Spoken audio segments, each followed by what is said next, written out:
အားလုံးပဲမင်္ဂလာပါဒီနေ့တော့ကျွန်တော်ဒီ font design လေးတွေပေါ့နော်ကျွန်တော်ပုံစံအမျိုးမျိုးပုံဖော်တဲ့ဟာလေးကိုကျွန်တော်ပြပြပါမယ်ဟုတ်ပြီဒါဆိုကျွန်တော်ဒီ rectangle တူးလေးယူလိုက်မယ်ပေါ့နော်ပြီးလို့ရှိရင်ကျွန်တော်ဒီ rectangle လေးတစ်ခုလောက်ဆွဲလိုက်မယ်ဆွဲပြီးလို့ရှိရင်ကျွန်တော်ဒီကောင်မှာမြင်တာဝအောင်ပေါ့နော်ကျွန်တော်ဒီအနှိုက်အောင်လေးတစ်ခု free လေးထည့်လိုက်မယ်ပေါ့နော်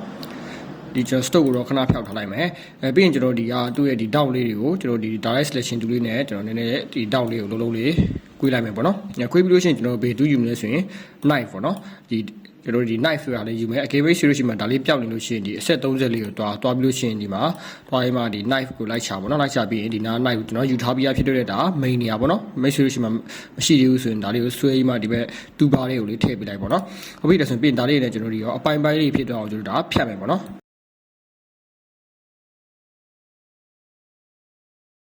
ကျွန်တော်ဒီဟာလေးအပိုင်းပိုင်းဖြစ်အောင်ဖြတ်မယ်ဒီလိုပုံစံလေးဆွဲလိုက်မယ်ပြီးနောက်တစ်ခုကဒီလိုပုံစံလေးတစ်ခုဆွဲလိုက်မယ်ဟုတ်ပြီဒါဆိုရင်ကျွန်တော်တို့ဒီလိုပုံစံကျွန်တော်ဒီ3ပိုင်းလေးရပါလိမ့်မယ်ပေါ့နော်အပိုင်း3ပိုင်းရပါလိမ့်မယ်ဝေးအမှဆိုရင်ကျွန်တော်ခုဒီ font လေးတစ်ခုရရအောင်ပေါ့နော်ဒီမှာကျွန်တော် type 2လေးကျွန်တော်ယူလိုက်တယ်ယူပြီးဒီမှာစာပေါ့နော်စာတစ်ခုရိုက်မယ်ကျွန်တော် font တော့ဒီနည်းနည်းဘိုးလေးဖြစ်တဲ့ဟာလေးတစ်ခုယူလိုက်မယ်ပြီး font နည်းနည်းလေးကြည့်လိုက်မယ်ပေါ့နော်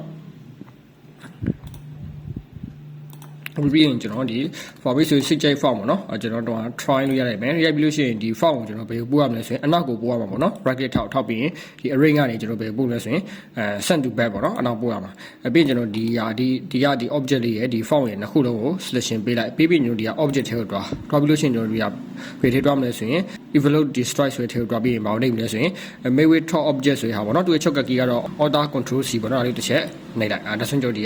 တို့ရဲ့ဒီ object ကျွန်တော်ဒီဖြတ်ထားတဲ့ပုံစံဒါလေး font ကဝင်သွားရပါတော့ပြီးလို့ရှိရင်ဒီ type ပြီးတင်မယ်ဒီပြင်2ပေါ့နော်ပြီးရင်2နေတူပဲဒါကိုကျွန်တော် color လေးတစ်ချက်ချိန်လိုက်မယ်ပေါ့နော်ပြီးလို့ရှိရင်ဒါကိုလည်းကျွန်တော်အနောက်ကိုပို့ရမှာပေါ့နော်အဓိကဒီကျွန်တော်လုပ်ချင်တဲ့ object ရဲ့အနောက်မှာပဲရှိရမှာပေါ့နော်ဒီ font အဲ့ဆိုရင်ဒါ right click ထောက်ပြီး array send to back လို့ပို့လိုက်မယ်ပြီးရင်ဒီနှစ်ခုကို selection ပေးမယ်ပြီးအခုကျွန်တော် shortcut key နဲ့သုံးမယ်ပေါ့နော်control alt c ပေါ့နော်အဲ့ဒါဆိုရင်ကျွန်တော်ဒါ trying to ပေါ့နော် trying to နောက်တစ်ခုကျွန်တော် step ပေါ့နော်ဟုတ်ပြီးလို့ရှိရင်ဒီ font လေးကိုလည်းကျွန်တော်ချိန်လိုက်မယ်ပေါ့နော်ကျွန်တော်ဒီအပြာဘက်ကိုလေးယူလိုက်မယ်ယူပြီးရင်ဒီဟာကိုအနောက်ကိုပို့မယ်ပေါ့နော် array send to back ပြီးရင်ဒီတစ်ခု selection ပေးမယ်ပြီးလို့ရှိရင်ကျွန်တော်တို့ဒီalt control c ဟုတ်နော်ဒါဆိုရင်ကျွန်တော်ဒါဒီလိုပုံစံလေးကျွန်တော်တို့ရသွားပြီပေါ့နော်โอเคဒါဆိုရင်ကျွန်တော် font လေးတွေဒီလိုမျိုးတွေကျွန်တော်ဖန်တီးလို့ရတယ်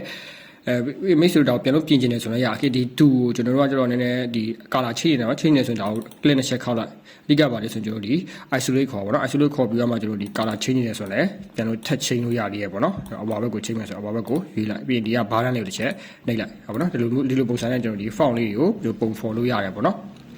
ဝိပင်နောက်တစ်ခုဒီ polygon လေးတစ်ခုယူလိုက်မယ်ယူပြီးရင်ဒီပထမပုံဆွဲလို့ပါပဲကျွန်တော်တို့ဒါလေးကိုကျွန်တော်အခု polygon လေးတစ်ခုဆွဲလိုက်မယ်ဆွဲပြီးရင်ကျွန်တော်ဒါလေးကိုကျွန်တော် rotate လုပ်လိုက်မယ်ပေါ့နော်ပြီးရင်ကျွန်တော်90 degree နဲ့လဲလိုက်မယ်လဲပြီးရင် okay ပေါ့နော်ဟုတ်ပြီပြီးလို့ရှိရင်ဒီမှာကျွန်တော် font လေးရိုက်မယ်ပေါ့နော်ဟိုဘာရိုက်မလဲဆိုရင်ကျွန်တော် open ပေါ့နော်ဟုတ်ပြီပြီးရင်ဒါလေးကိုကျွန်တော်တို့အနောက်ကိုပို့မယ်ပေါ့နော် right click ထောက်ပြီးရင် arrange send to back ပေါ့နော်ပြီးလို့ရှိရင်ဒါလေးကို selection ပေးမယ်ပြီးလို့ရှိရင်ကျွန်တော်alt control c ပေါ့နော်ဒါလေးနှိပ်လိုက်ဒါဆိုရင်ကျွန်တော်ဒါဒီလိုပုံစံလေးတွေကျွန်တော်ဖန်တီးလို့ရတယ်ပေါ့နော်ဟုတ်ပြီမိတ်ဆွေဒီလောက်ဆိုတော့ဒါအောင်နားလည်မယ်လို့မျှော်လင့်ပါတယ်မိတ်ဆွေတစ်ချက်လောက်စမ်းကြည့်ကြပါဦးကျေးဇူးတင်ပါတယ်